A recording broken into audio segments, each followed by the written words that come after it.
Semangat pagi teman-teman, kita bertemu kembali di mata kuliah Psikologi Belajar. Pada sesi yang ke-6 ini, kita akan mempelajari tentang teori belajar yang dikemukakan oleh Edwin Ray Guthrie.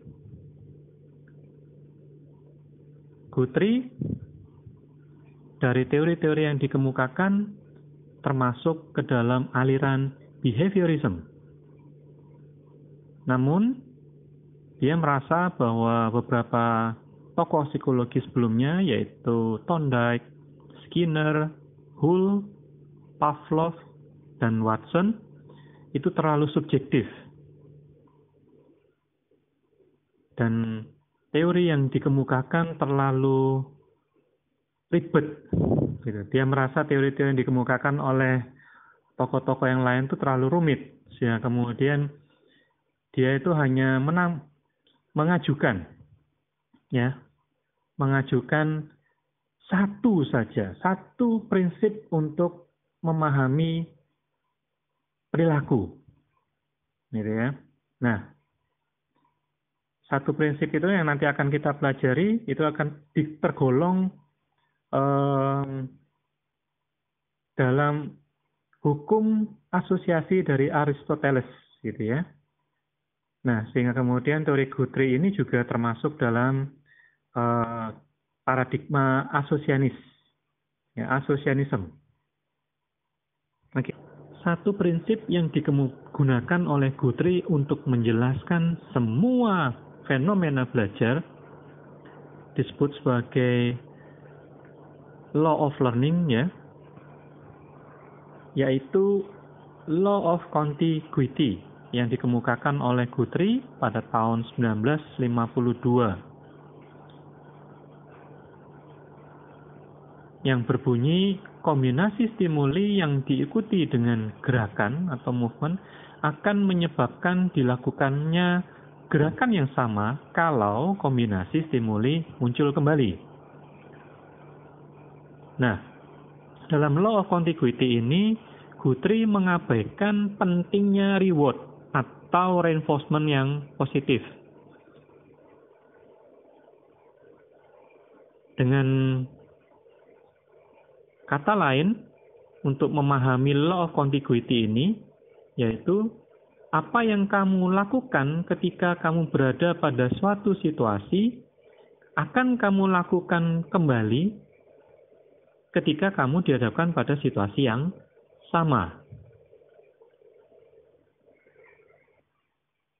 Nah, kemudian untuk menjelaskan kembali, mempertegas tentang law of contiguity yang dikemukakan oleh Guthrie, ya, ada satu konsep yang disebut sebagai one trial learning. Di mana dalam one trial learning ini, Guthrie menegaskan penolakannya tentang pentingnya frekuensi atau pengulangan atau latihan yang berulang. Bagi dia, yang penting adalah sekali ada kaitan antara stimulus dan respon, maka asosiasi itu akan terus dipertahankan. Nah, di sini berarti menunjukkan pentingnya associative strength. Dengan demikian, konsep ini menolak apa yang dikemukakan oleh Thorndike, Skinner, Hull, dan Pavlov. Kalau masih ingat, Thorndike mengemukakan tentang law of exercise. Nah, bagi Guthrie tidak penting law of exercise itu. Yang terpenting adalah sekali asosiasi itu terjadi, ya, associative strength tadi. Nah, itu yang akan menjadi suatu hubungan antara stimulus dan respon. Jadi kembali ke yang tadi, pada situasi yang sama, kamu akan melakukan perilaku yang sama yang sebelumnya pernah kamu tampilkan. Gitu ya. Nah, dalam one trial learning ini juga mengemukakan pentingnya recency principle. Apa yang dilakukan terakhir kali, itu akan menjadi respon kalau nantinya stimulus yang sama akan muncul kembali. Jadi, sekali lagi ya, ditekankan ini, pentingnya recency principle adalah perilaku yang muncul yang terakhir kali itu akan menjadi perilaku ketika stimulus yang sama muncul kembali. Pada tahun 1959, Guthrie mengajukan revisi Law of Contiguity yang pernah diajukan. Nah, revisinya berbunyi, apa yang diperhatikan akan menjadi tanda untuk apa yang akan dilakukan. Nah, tolong diperhatikan di sini, hukum sebelumnya mengatakan bahwa kombinasi stimulus. Nah, kombinasi stimulus ini yang kemudian diganti oleh Guthrie. Jadi apa yang diperhatikan? Jadi pada dasarnya dari sekian banyak stimulus yang muncul itu, seseorang akan hanya fokus pada satu stimulus saja. Gitu. Dan itu akan menjadi tanda untuk apa yang akan dilakukan selanjutnya. Nah, contoh di sini adalah seseorang akan memperhatikan stimulus hari telah larut malam. Ya, maka hal ini akan menjadi tanda atas apa yang akan dilakukan, yaitu saya harus tidur. Nah, dengan revisi ini sebenarnya malah menunjukkan atau memiliki kemiripan gitu ya dengan prepotency of element dari Thorndike. Oke. Berikutnya, Guthrie ingin menjelaskan bahwa sebenarnya hubungan antara stimulus eksternal dan perilaku yang muncul itu bukan sesuatu yang simple gitu ya. Tapi ada proses yang terjadi di dalamnya, yaitu yang disebut sebagai movement produce stimuli, ya, di mana sesuai dengan namanya bahwa ada movement produce stimuli ini disebabkan oleh gerakan-gerakan yang terjadi pada tubuh, gitu, otot atau tendon, gitu ya. Nah, di sini itu sangat berbeda dengan apa yang disebut sebagai stimulus eksternal ya, yang menyebabkan kita itu bergerak. Oke. Karena tubuh kita sendiri ya, itu bisa menghasilkan stimulus untuk respon yang selanjutnya. Ini bisa dibaca lagi di bukunya pada halaman 206 gitu ya. Nah, ada beberapa hal yang perlu ditekankan di sini. Ada yang namanya movement atau gerakan atau hasil dari kontraksi otot, terus kemudian ada act atau tindakan. Sekumpulan movement yang diarahkan untuk mengubah sesuatu. Dan yang terakhir adalah skill atau sekumpulan act gitu ya. Nah, untuk lebih jelasnya kita akan maju ke depan ya pada slide selanjutnya, yaitu contohnya ini. Misalnya kita mendengarkan atau mendapat eksternal stimulus berupa handphone yang berbunyi ya. Dengan bunyi handphone kita yang berbunyi, kita perilaku yang muncul adalah kita menoleh ke arah handphone. Ya. Nah, dari perilaku menoleh ke arah handphone itu akan menjadi stimulus untuk gerakan yang selanjutnya, yaitu bangkit berdiri dari kursi, ya. Atau misalnya dari tempat tidur, ya bangkit berdiri dari tempat tidur gitu. Nah, bangkit berdiri itu menjadi stimulus untuk berikutnya gitu ya. Perilaku berikutnya yaitu berjalan ke arah telepon.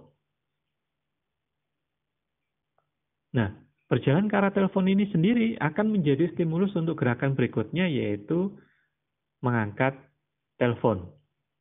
Ya, sehingga kemudian akhirnya terjadi percakapan, seandainya misal diangkat teleponnya atau kalau nggak di-reject gitu ya. Nah, oke. Kembali ke slide berikut sebelumnya. Jadi, act itu sendiri itu adalah kumpulan dari movement. Gitu ya. Nah, terus kemudian ada di sini ditekankan yang terakhir adalah skill, ya, sekumpulan dari act. Seorang yang ahli sepak bola misalnya, Cristiano Ronaldo gitu. Nah, itu memiliki skill kemampuan bermain sepak bola yang luar biasa gitu ya. Nah, itu adalah skillnya. Oh, dia seorang pemain bola gitu ya. Nah, dari pemain bola, kemampuan dia bermain bola itu, skill ini itu terdiri dari ya serangkaian tindakan atau act ini. Dia bisa mendribble bola, dia bisa ngegolkan gitu ya bolanya itu ya. Nah, memasukkan bola ke gawang, nah itu adalah act gitu.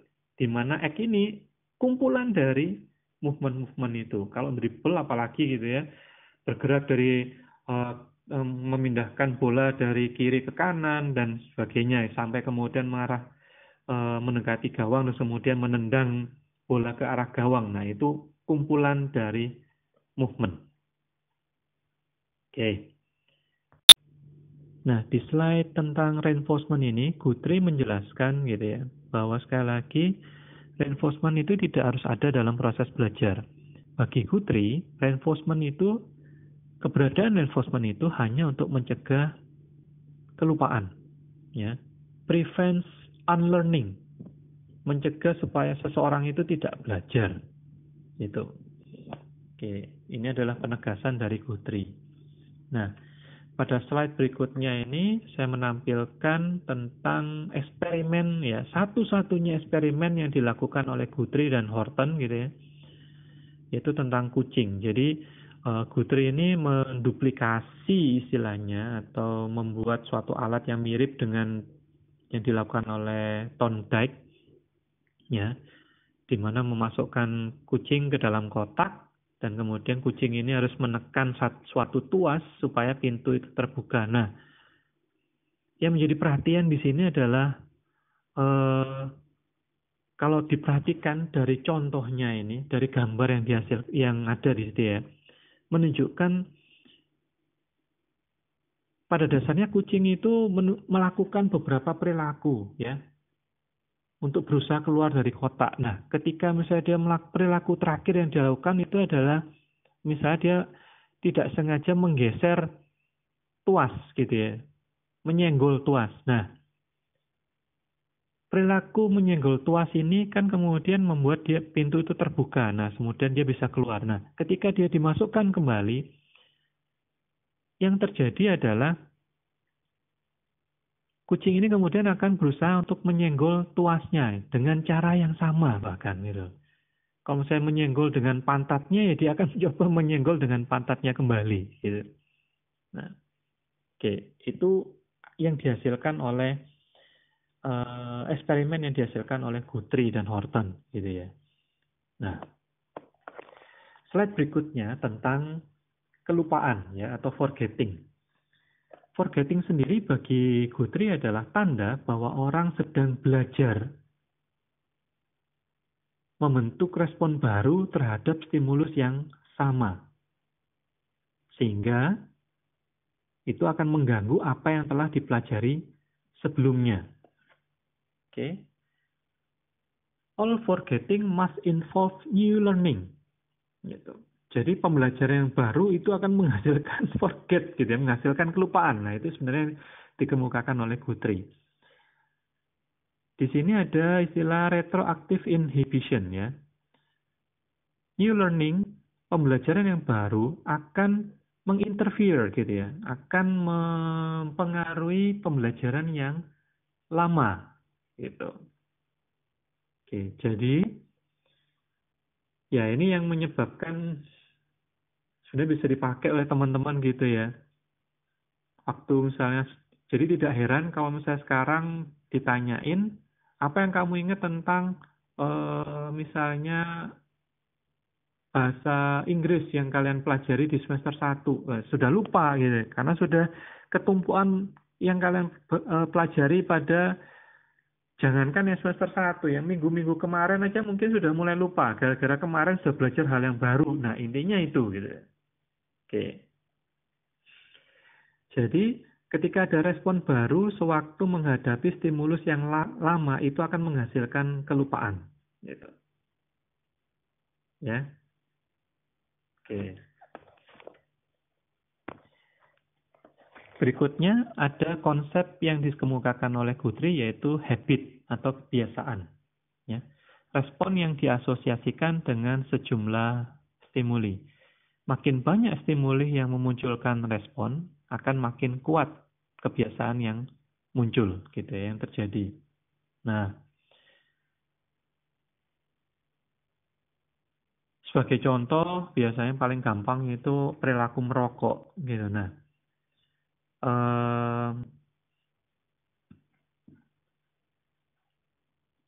misalnya habis makan kemudian dilanjutkan dengan perilaku merokok gitu ya. Setiap kali habis makan merokok.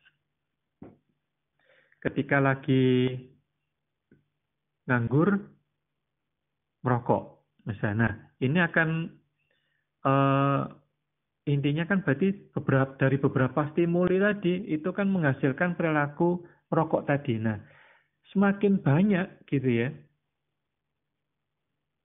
dari stimuli-stimuli ini dikaitkan dengan perilaku merokok, nah itu akan makin memperkuat kebiasaan merokoknya. Nah, itu yang dimaksud oleh Guthrie di sini. Nah, selain muncul menjelaskan tentang habit, Guthrie juga mengemukakan tentang cara gitu ya untuk menghilangkan kebiasaan. Nah, jadi bagi Guthrie pun sebenarnya kebiasaan ini juga bisa dihilangkan. Nah, untuk menghilangkan yang diajukan oleh Guthrie adalah cari petunjuk ya yang mengawali kebiasaan buruk itu terjadi atau kebiasaan itu terjadi gitu. Jadi dan kemudian melatih respon yang lain pada saat ada cue ini gitu. Ada tanda-tanda ini gitu. Jadi itu istilahnya mencoba mengintervensi. Nah, masih ingat ini bisa dikaitkan dengan kelupaan yang tadi gitu kan ya. Mencoba dari hubungan asosiasi yang sudah terjadi itu diintervensi dulu gitu. Oke. Jadi misalnya ketika seseorang itu kalau misalnya habis makan itu dia akan melanjutkan dengan perilaku merokok misalnya. Nah, sehabis makan sebelum dia merokok, ini langsung dikasih perilaku yang lain misalnya. Misalnya disodori coklat atau apa, diajak ngobrol misalnya, supaya kemudian dia tidak merokok gitu. Nah, itu misalnya gitu ya. Nah, untuk lebih jelasnya lagi ada 3 cara sebenarnya ya yang dikemukakan oleh Guthrie. Cara yang pertama disebut sebagai threshold method gitu ya, metode ambang batas. Di mana mencoba mengenalkan stimulus-stimulus yang memiliki kekuatan yang lemah sebenarnya.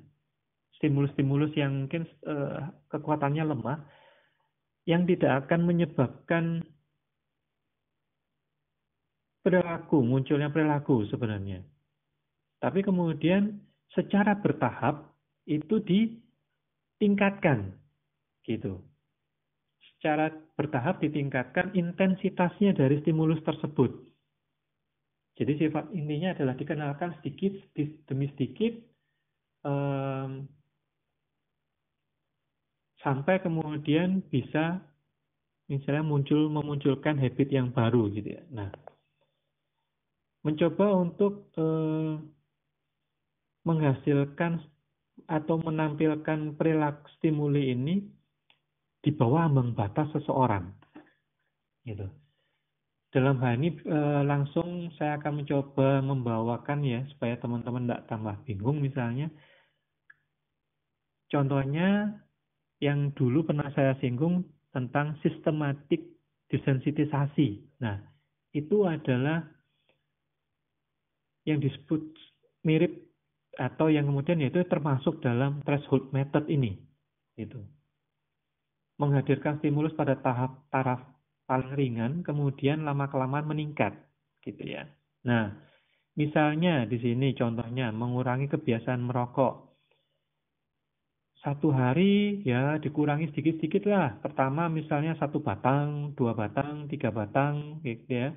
Lama-lama ya sudah tinggal yang biasanya dia dalam sehari bisa menghabiskan 1 pak, ya satu pak mungkin ya rata-rata sekitar ya 16 batang gitu ya.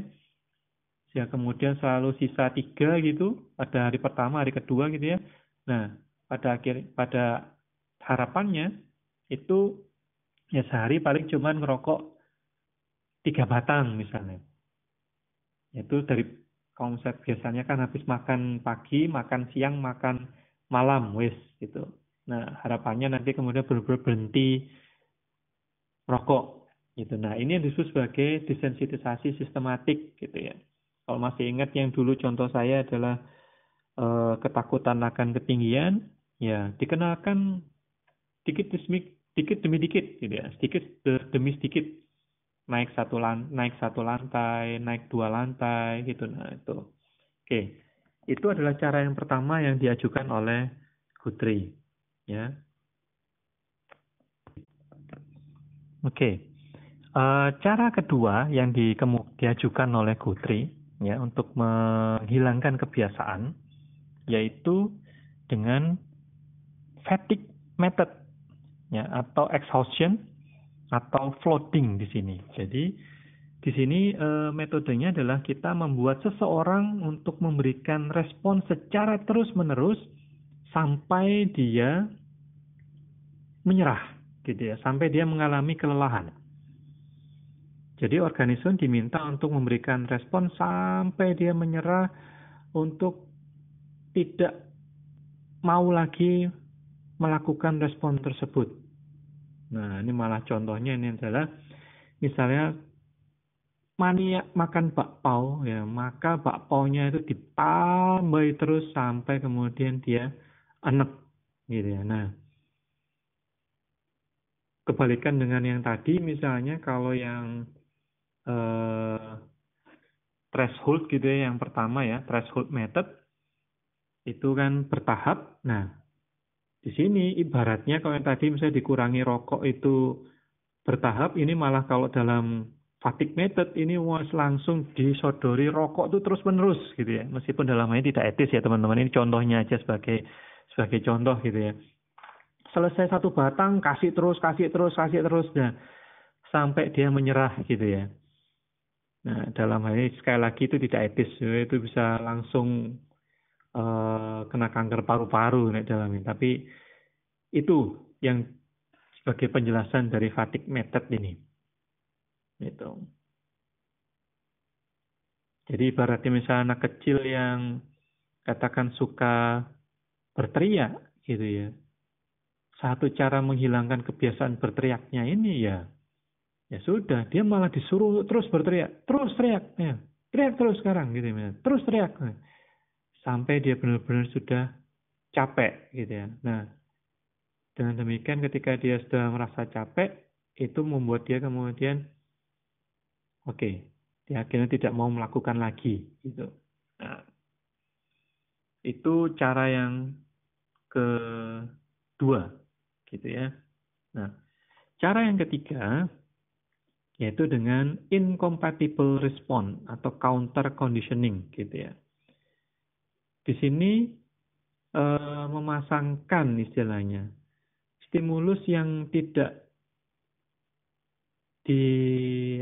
stimulus yang menghasilkan perilaku yang tidak diinginkan itu dihadirkan bersamaan dengan stimulus lain yang bisa menghasilkan perilaku yang diharapkan gitu. Nah, ini sebenarnya agak mirip dengan teorinya Thorndike yaitu associative shifting gitu ya. Jadi di sini di metode yang ketiga ini kita berusaha menghilangkan respon dengan cara pada saat individu menunjukkan respon yang tidak diinginkan, ia juga dipaksa untuk menunjukkan respon yang bertentangan dengan respon yang pertama gitu. Misalnya anak ini takut binatang. Nah, ketika binatang tersebut itu dihadirkan gitu ya, dia juga dihadirkan sosok ibu gitu ya. Ibunya dihadirkan di situ untuk memberikan kehangatan dan pelindungan di situ. Ibunya ada untuk memberikan ya pelukan gitu ya, untuk menunjukkan kehangatan. Nah, di sini agar terjadi gitu ya, associative shifting gitu ya, kalau misalnya menurut teorinya Thorndike gitu ya, bahwa kehadiran binatang itu juga sebenarnya hampir sama dengan ketika misalnya dia mendapatkan kehadiran dari sosok ibu yang memberikan kehangatan dan perlindungan. Sehingga kemudian dia merasa bahwa binatang itu tidak akan mencelakai dia gitu. Nah, ini contoh dari yang cara menghilangkan kebiasaan yang ketiga gitu ya, dengan counter conditioning itu. Oke. Guthrie juga menjelaskan tentang konsep punishment gitu ya. Bagi Guthrie, efektivitas dari punishment tergantung pada apa yang menyebabkan individu mendapatkan hukuman. Hukuman akan dikatakan efektif bila dapat menghasilkan respon yang baru pada stimulus yang sama.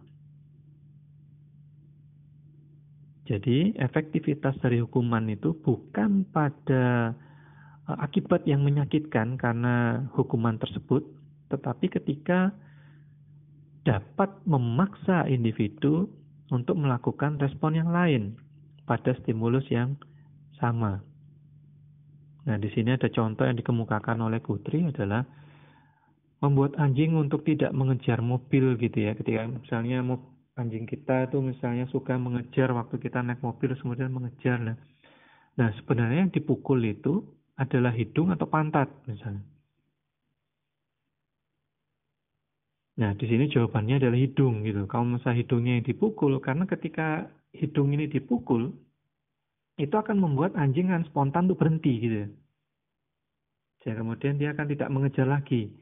Tapi kalau yang dipukul malah pantatnya, itu akan membuat anjing itu akan malah semakin terlompat tuh semakin memacu untuk ngejar mobil gitu. Nah, jadi di sini sebenarnya posisinya adalah bahwa Guthrie itu tidak menolak tentang punishment, tapi harus mempertimbangkan punishment yang istilahnya memberikan punishment itu yang sesuai gitu ya. Bukan efek yang menyakitkan yang seharusnya itu membuat seseorang berubah, tapi harus bahwa punishment itu harus membuat seorang itu untuk belajar gitu.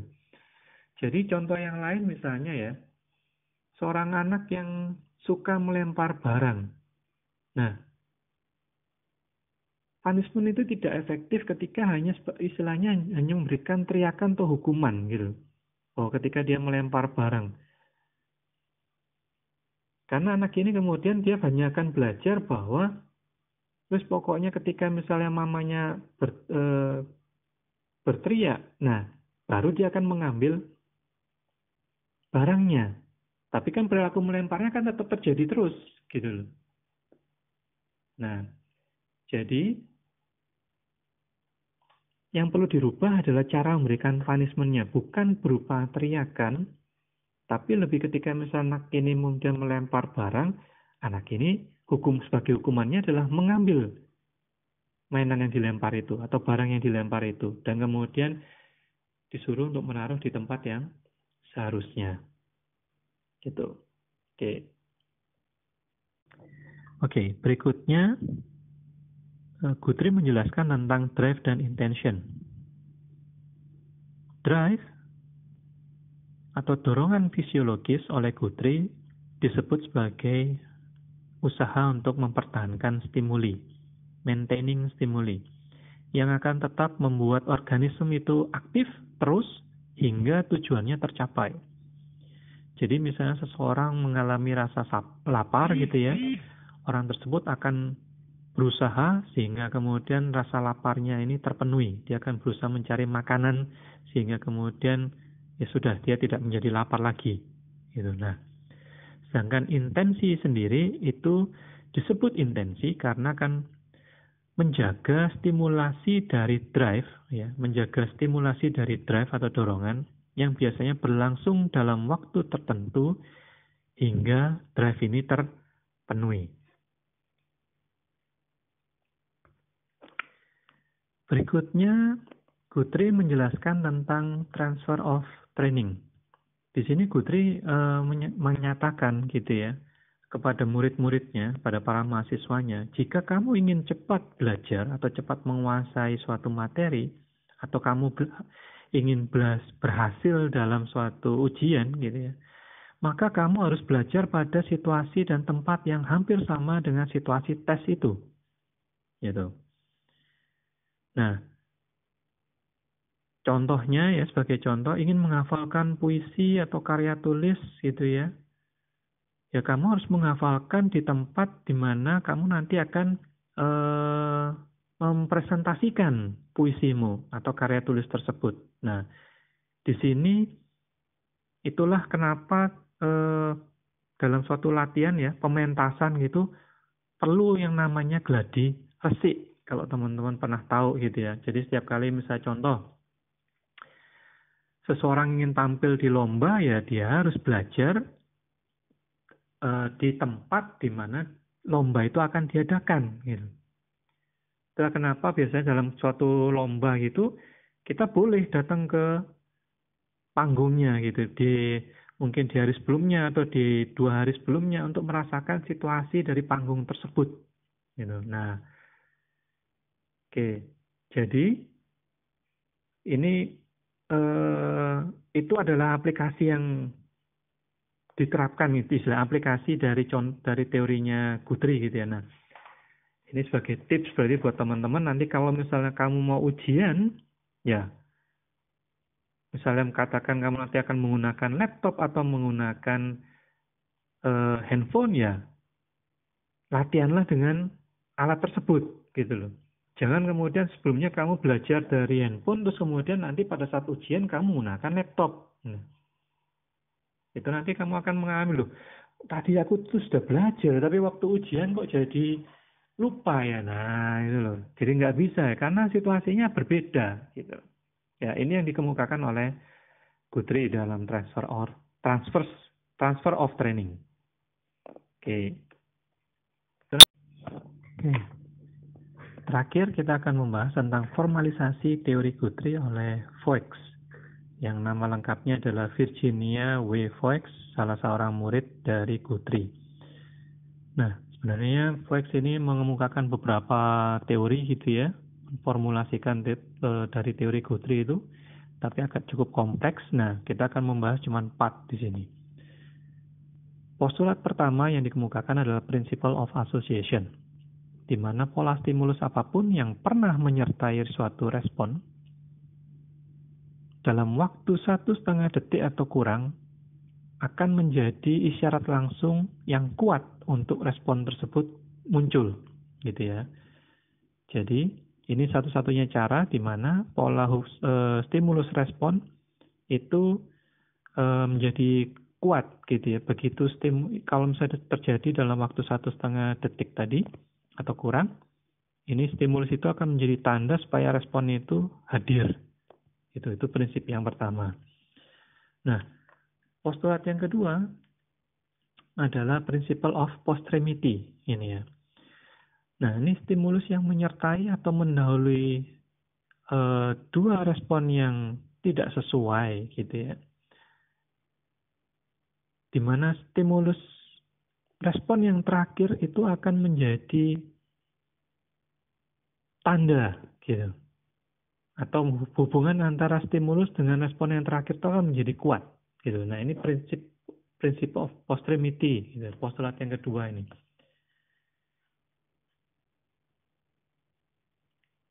Oke.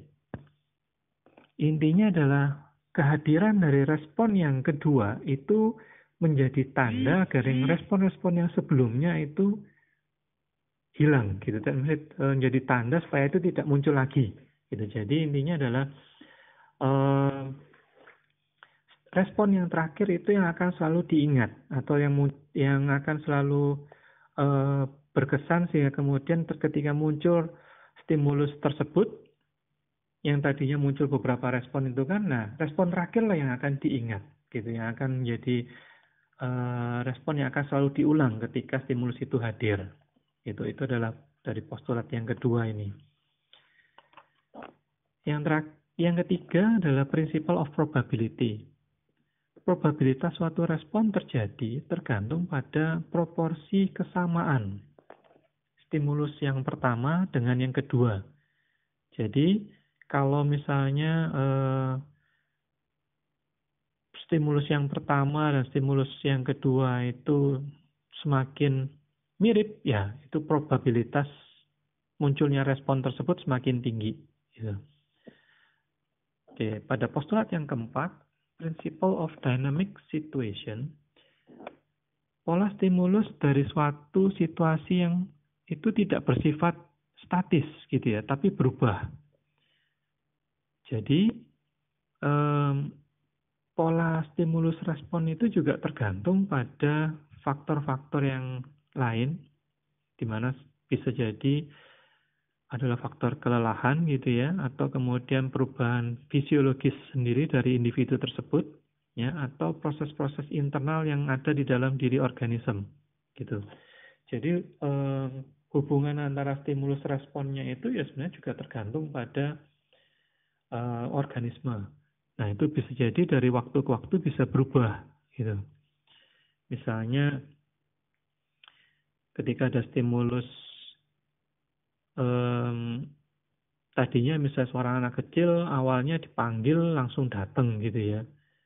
Nah, suatu ya makin lama dipanggil 1-2 kali, bahkan butuh panggilan yang keberapa baru akhirnya datang. Anak ini sudah semakin dewasa, apalagi semakin remaja misalnya. Nah, itu. Jadi manggilnya itu harus manggil dengan cara yang tepat supaya akhirnya datang. Nah, itu untuk berusaha menjelaskan yang namanya atau yang dari postulat 4 ini, principle of dynamic situation. Oke, sementara itu yang bisa saya jelaskan mengenai teori belajar dari Guthrie. Nanti kalau misalnya ada pertanyaan, kita akan diskusikan di ruang virtual melalui Zoom. Oke, terima kasih.